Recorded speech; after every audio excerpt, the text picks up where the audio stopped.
அன்புக்குரியவர்களே, அல்லாஹ்வுடைய நல்லடியார்களே, எமக்கு அல்லாஹ் தந்த ஏனைய இபாதத்துகளை நாம் எடுத்து நோக்குவோம் என்றாலும் அவைகளின் மூலமாகவும் அல்லாஹ் எதை நாடுகிறான் என்றால் எம்முடைய குணங்கள் சீராக வேண்டும், எம்முடைய பண்பாடுகள், எம்முடைய விழுமியங்கள், நாம் மற்றவர்களோடு இருக்கின்ற அடிப்படைகள் மிகச் சரியானதாக அமைய வேண்டும் என்பதுதான் அல்லாஹ் எமக்கு கடமையாக்கிய இபாதத்துகளுடைய நோக்கமாகவும் இருக்கிறது.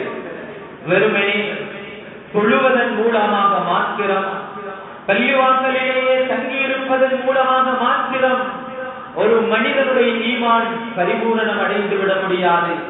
ஸல்லல்லாஹு அலைஹி வஸல்லம் அவர்கள் அதையும் சொன்னார்கள். அக்மலுல் முஃமினீன ஈமானா, ஈமானால் நிரப்பமானவர்கள், அஹாசினுக்கும் அஹ்லாகா, அவர்கள் பண்பால் அழகியவர்கள். அன்புக்குரியவர்களே, அல்லாஹ்வுடைய நல்லடியார்களே, குர்ஆனும் நபியுடைய வழியும் நமக்கு காட்டி தரப்பட்ட ஒவ்வொரு அமல்களும் நம்மிலே அழகிய குணங்களை ஏற்படுத்துவதற்காகத்தான் என்றால் மிகையாகாது. நாம் தொழுகின்ற தொழுகையை எடுத்துக் கொள்வோமே, தொழுகை எதற்காக தொழுகிறோம்? தொழுகையுடைய நோக்கத்தை பற்றி குர்ஆன் என்ன விவரிக்கின்றது? இன்ன ஸலாத தன்ஹா அனில் ஃபஹ்ஷாஇ வல் முன்கர். ஒரு மனிதன் உண்மையில் தொழுகின்ற மனிதர் என்றால், தொழுகையை சரிவர நிறைவேற்றி தொழுகின்ற ஒரு மனிதர் என்றால், அந்த தொழுகை வெறுமனே ருக்கு சுஜூது அங்கே நாடப்படவில்லை. அன்புக்குரியவர்களே, அந்த தொழுகையினூடாக நாட்டம் என்ன? குர்ஆன் சொல்லுகிறது, தன்ஹா அனில் ஃபஹ்ஷாஇ வல் முன்கர். இந்த மனிதன் ஃபஹ்ஷா, மானக்கேடானவைகளை விட்டும் இவனுடைய தொழுகை அவனை தடுக்க வேண்டும். மானக்கேடு என்ன? அன்புக்குரியவர்களே, இந்த மனிதனுடைய வாழ்க்கையில எதுவெல்லாம் மற்றவர்கள் பார்த்தால் முகம் சுளிப்பார்களோ, ஏற்றுக்கொள்ள மாட்டார்களோ, இதை செய்யாமல் இருந்தால் நன்றாக இருக்குமே, இதில் ஈடுபடாமல் இருந்தால் இவர் சிறப்பாக இருந்திருப்பாரே என்று சொல்லுகின்றவைகள் அனைத்தும் அங்கே உள்ளடங்கும். அன்புக்குரியவர்களே, அல்லாஹ்வுடைய நல்லடியார்களே, நான் தொழுகிறேன், என்னுடைய நெற்றி கருத்து போயிருக்கின்றது, ஐங்கால தொழுகைகள் எனக்கு தவறுவதில்லை. ஆனால் என்னுடைய வாழ்க்கையுடைய ஏனைய ஒவ்வொரு தன்மைகளும் குணங்களும் மக்கள் என்னை விட்டு தூரமாகின்ற இடத்தில் அவரா என்று ஒரு வெறுப்போடு கேள்வி கேட்கின்ற இடத்தில் நான் இருக்கிறேன் என்றால், நான் என்னுடைய தொழுகை, என்னுடைய அமல்கள் அல்லாஹ்விடத்தில் ஏற்றுக்கொள்ளப்படவில்லை. சகோதரர்களே, இதுதான் யதார்த்தம். நன்றாக புரிந்து கொள்ள வேண்டும். மானக்கேடானவைகளை விட்டும், வல் முன்கர், ஷரீஅத் தடுத்தவைகளை விட்டும், ஷரீஅத் வெறுத்தவைகளை விட்டும் இந்த ஷரீஅத் என்னை தடுக்க வேண்டும். அப்படி தடுக்கவில்லை என்றால் நான் தொழவில்லை. எனவே தொழுகையின் மூலமாக என்னிடம் எதிர்பார்க்கப்படுவது, நான் ஒரு சீதேவியாக, ஒரு பண்புள்ள மனிதனாக, ஒரு குணங்கள் நிறைந்தவனாக, மனிதனால் விரும்பப்படக்கூடியவனாக மாற வேண்டும் என்பதைத்தான் இந்த தொழுகையுடைய யதார்த்தமும் வேண்டியிருக்கிறது. அன்புக்குரியவர்களே, நோன்பை எடுத்துக் கொள்வோம். நோன்பு என்னிடத்திலே எதை வேண்டி நிற்கிறது? அன்புக்குரியவர்களே, அல்லாஹ்வுடைய நல்லடியார்களே, உனக்கு தந்த சொத்து செல்வங்கள் உனக்கானது மட்டுமல்ல, ஏழை எளியவர்களின் பசியையும் பட்டணியையும் நீ உணர்ந்து கொள். நோன்பு பாடம் சொல்லி தருகிறது. ஸல்லல்லாஹு அலைஹி வஸல்லம் அவர்கள் சொன்னார்கள், நீங்க நோன்பு பிடிச்சிட்டா சண்டைக்கு போகாதீங்கோ, தர்க்கம் செய்யாதீங்கோ. உங்களை ஒரு ஆள் சண்டை பிடிக்க வேணுமென்று வழிக்கு இழுக்கிறார் என்றாலும் கூட அவரை பார்த்து நீங்க சொல்லுங்க, நான் நோம்பாளி, நோம்ப பிடிச்சிட்டு நான் சண்டைக்கு வரமாட்டேன், நான் பொய் பேச வரமாட்டேன், நான் அவதூறு சொல்ல வரமாட்டேன், நான் மற்றவருடைய குறையை கதைக்க வரமாட்டேன் வரமாட்டேன், மற்றவர்களை சிரமத்திற்கு உள்ளாக்க நான் வரமாட்டேன். அன்புக்குரியவர்களே, அந்த நோன்பும் எதை சொல்லுகிறது? மக்களோடு சிநேகிதமாக, அன்பாக, பண்பாக, உன்னுடைய குணங்களால் நீ கவரப்படுகின்றவனாக உன்னுடைய வாழ்க்கையை அமைத்துக் கொள் என்றுதான் அந்த நோன்பும் ஏதார்த்தம் சொல்லுகிறது. ஜகாத்தை எடுத்துக் கொள்வோமே. ஜகாத்தையும் அல்லாஹ் காரணம் சொல்கிறான். குல் மின் அம்வாலிஹிம் ஸதகதன் துதஹிருஹும் வ துஸக்கீஹிம் பிஹா. நபியே, அவர்களுக்கு ஜகாத் வாஜிப்னா ஜகாத்தை வசூலிங்கோ, எடுங்கோ ஜகாத்தை, அவர்களை பரிசுத்தப்படுத்துங்கோ. மனிதனுடைய இயற்கை எப்படின்னா, பணம் என்ற அவனுக்கு ஒரு அலாதியான விருப்பம்,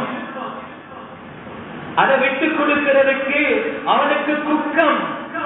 எனவே அந்த நிலைமையிலிருந்து அவனை வெளியில கொண்டு வாங்கோ.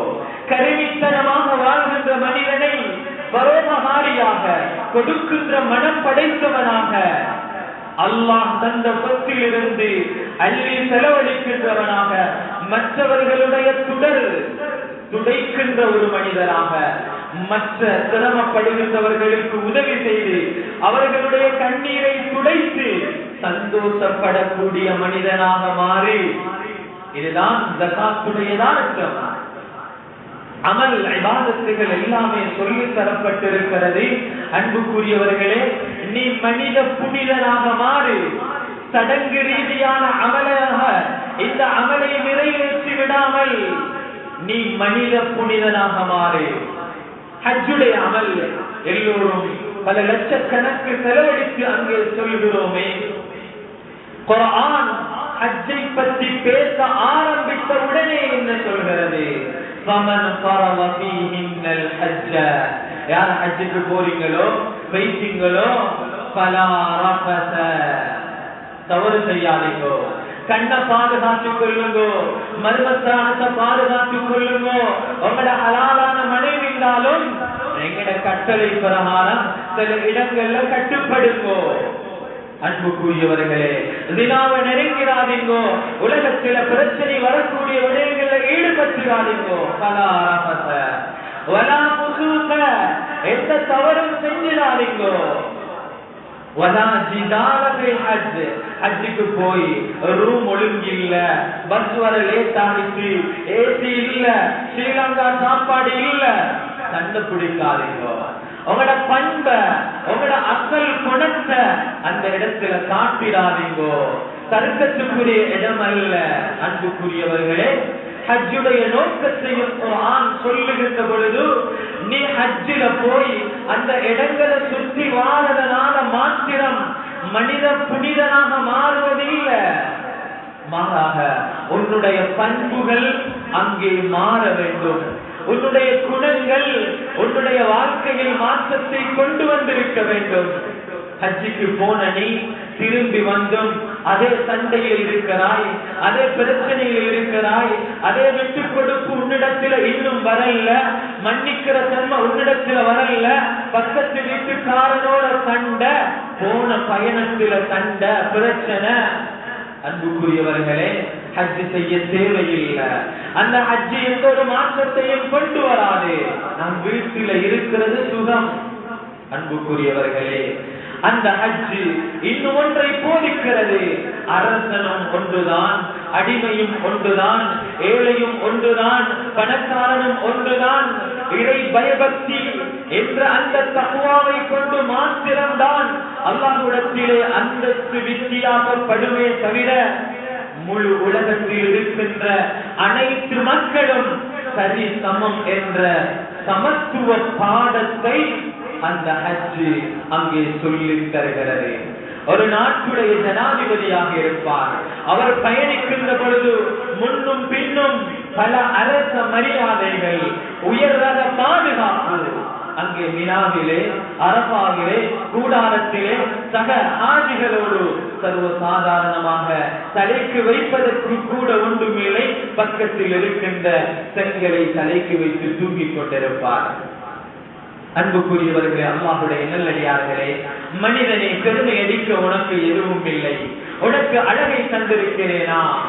வசதி வாய்ப்பை தந்திருக்கிறேனா, உடம்பில் சில ஆத்திரத்தை தந்திருக்கிறேனா, நீ பெருமை அடிக்க அல்ல, அதன் மூலமாக மக்களுக்கு பிரயோஜனத்தை கொடு. கைருன்னா மக்களில் சிறந்தவர்கள் அன்ஃபஅஹும் லின்னாஸ், மக்களுக்கு அதிகம் பயன் கொடுக்கக்கூடியவர்கள் என்பதாக ஸல்லல்லாஹு அலைஹி வஸல்லம் அவர்கள் சொன்னார்கள். அன்புக்குரியவர்களே, அல்லாஹ்வுடைய நல்லடியார்களே, எல்லா அமல்களையும் வாழ்க்கையில முக்கியத்துவம் எடுத்து கவனம் எடுத்து செய்கிறோம். ஆனா என்னுடைய நிலைப்பாடு என்ன?